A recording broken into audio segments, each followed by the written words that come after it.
J'avais passé le P1 et le P2 un mois avant, c'est-à-dire un mois de stress parce que je ne savais pas du tout si j'avais réussi ou échoué. Donc j'ai décidé de tout miser sur le P3. Quand je suis arrivée, on m'a dirigée dans une salle où il y avait une vingtaine de filles et de femmes, toutes habillées de la même façon, c'est-à-dire un tailleur noir, une chemise blanche et des talons. Moi, je n'étais pas du tout habillée comme ça. D'ailleurs, j'ai fait une formation complète où je t'aide à faire ton dossier de vente page par page. Tu me l'envoies, je le corrige et je te prépare à bluffer le jury pendant le sketch de vente. Le lien est dans la description. Quand le jury est venu me chercher, dans la salle, il y avait 2 femmes.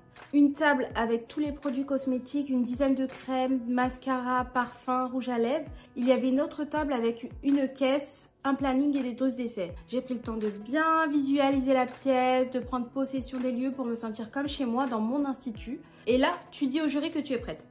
Une des jurys est restée assise et l'autre est sortie pour jouer le rôle de la cliente. À ce moment-là, il faut vraiment avoir confiance en toi parce que tu as le jury qui est resté assise, elle te regarde, elle te toise et ça peut être déstabilisant.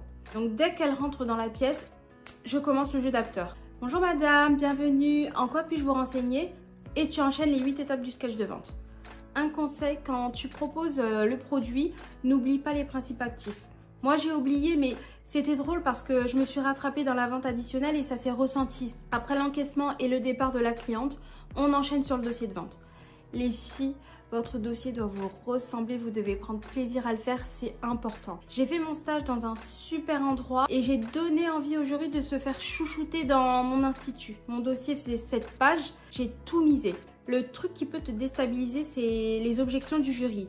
Moi, clairement, il y avait une gentille et une méchante. La méchante, elle était vraiment méchante. C'est-à-dire, à chaque fin de mes phrases, j'avais droit à « Mais pourquoi tu parles de ça, mais pas de ça, c'est pas logique ». Et au lieu de me braquer, je répondais tout simplement.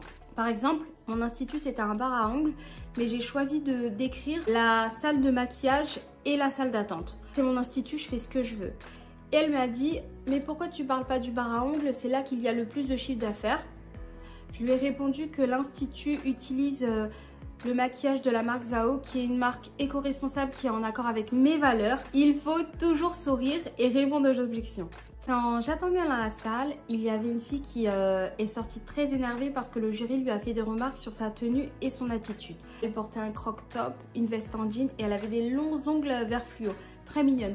Elle mâchait un chewing-gum, c'était mort pour elle, donc attention à ça.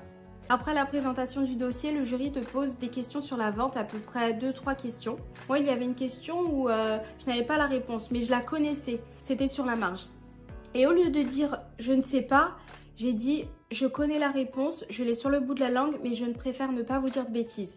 Ça passe beaucoup mieux que de dire « je ne sais pas ».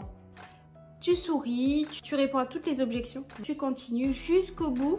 Tu peux même leur parler de toi, de ce que tu veux faire après le CAP esthétique, n'hésite pas. Merci de m'avoir écouté, je vous souhaite de bonnes vacances, à bientôt dans mon institut. Tu ne lâches rien jusqu'au bout. À la fin, j'étais soulagée parce que je savais que j'avais géré, je n'avais rien oublié, tout s'est bien passé, j'ai passé un beau moment, j'avais pas envie de partir. Aujourd'hui, je sais comment j'ai eu 20 sur 20 à cette épreuve. C'est pour ça que je propose un accompagnement où je t'aide à réussir cette épreuve tant redoutée. Pour en savoir plus, clique sur le lien dans la description. Sur cette chaîne, on va parler d'esthétique tout en transparence. Ce qui se passe avant le CAP, pendant le CAP esthétique, après le CAP esthétique. Et pour ne rien manquer, abonne-toi.